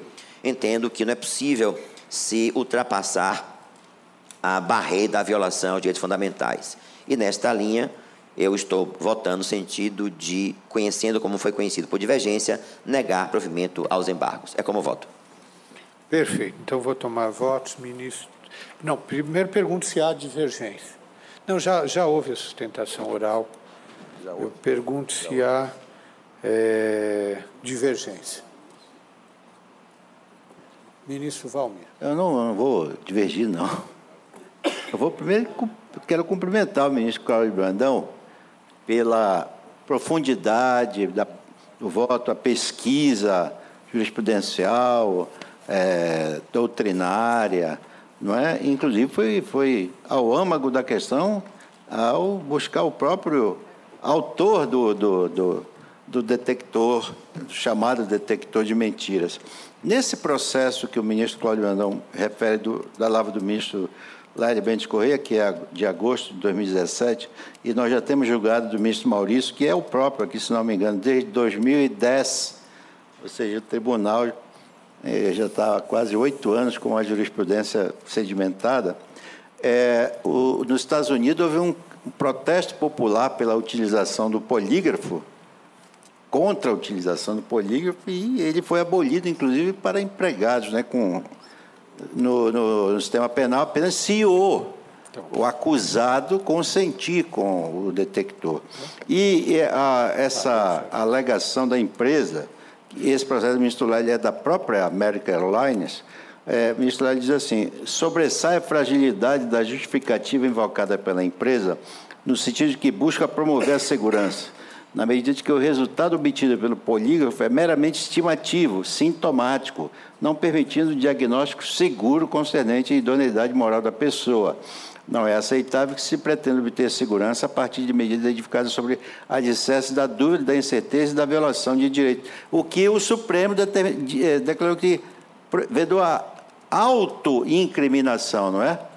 Que é um dispositivo, inclusive, da Constituição Federal, 5º inciso 63. E também o Pacto Internacional de Direitos Civis e Políticos, de 1966, ratificado pelo Brasil, que também proíbe o uso do poder. Então, pedir aqui a palavra para cumprimentar o ministro Cláudio Brandão, mais uma vez, sugerir que esse precedente da SDI, que é o primeiro, se não me engano, saia no boletim de jurisprudência para orientar as turmas do tribunal. Era isso, senhor presidente, que eu queria apenas acompanhar o relator com o louvor de sempre. Perfeito. Agradeço, presidente, o registro feito. Ministro Cláudio, com a palavra. Só agradeço, presidente, o registro feito, o gentil registro feito. Perfeito. Então, eu proclamo que, por unanimidade, se decidiu, nos termos do voto do relator, negar provimento aos embargos. Eu registro que o ministro Dallazen havia pedido juntada, no momento oportuno, do voto convergente no que diz respeito ao conhecimento Eu transcrevi, recurso. Presidente, as razões estão transcritas no meu voto na íntegra. Já estão? Sim, sim. Tá, então eu, no conhecimento, abro aspas, transcrevo as razões do ministro Dallazen. Perfeito. Nesse sentido. Então, nem precisa juntar voto. Então, proclamo que unanimidade se decidiu nos termos do voto do relator e fica transcrito no voto de Sua Excelência o voto do ministro Dallazen quanto ao conhecimento do recurso. Vamos ao próximo. Relator excelentíssimo, senhor ministro Alexandre Belmonte. Embargos declaratórios em agravo, embargos 147.600 de 2008. Embargante Petróleo Brasileiro S.A., embargado João Carlos Pinto e Fundação Petrobras de Seguridade Social. Nesse processo, há registro de impedimento do excelentíssimo senhor ministro Caputo Bastos. Então, com a palavra, o ilustre relator, ministro Alexandre Água Belmonte, também. Não estou mais achando nada. Senhor presidente, embargos de declaração que eu estou conhecendo, mas desprovendo, não verificando os defeitos apontados. Perfeito. Pergunto se há alguma divergência. Não havendo, se temos voto relator. Próximo. Relator excelentíssimo, senhor ministro Brito Pereira. Embargos declaratórios e embargos e recursos de revista 1403 de 2011. Embargantes Alfa Participações Comerciais Limitada e outros e Sindicato das Empresas de Administração no Estado de São Paulo. Embargada a União. Então, com a palavra, o ministro Brito Pereira. Senhor presidente, senhores ministros, estou concluindo por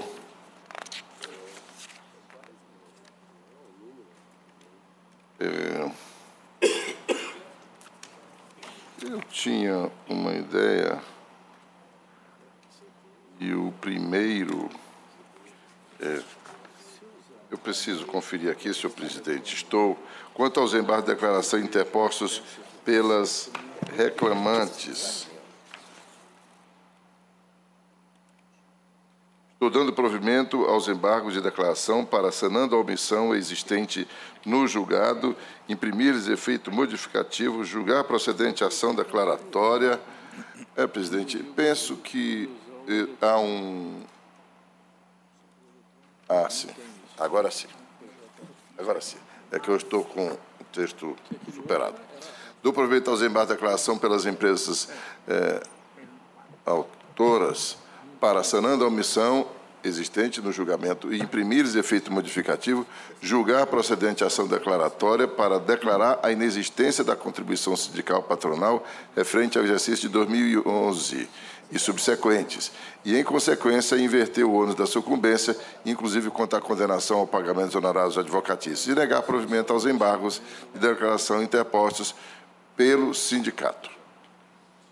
Então, pergunto se há alguma divergência. Não havendo, se nos temos voto relator. Então, olha, agradecendo a participação de todos, a proteção de Deus, declaro encerrada a sessão. Muito obrigado.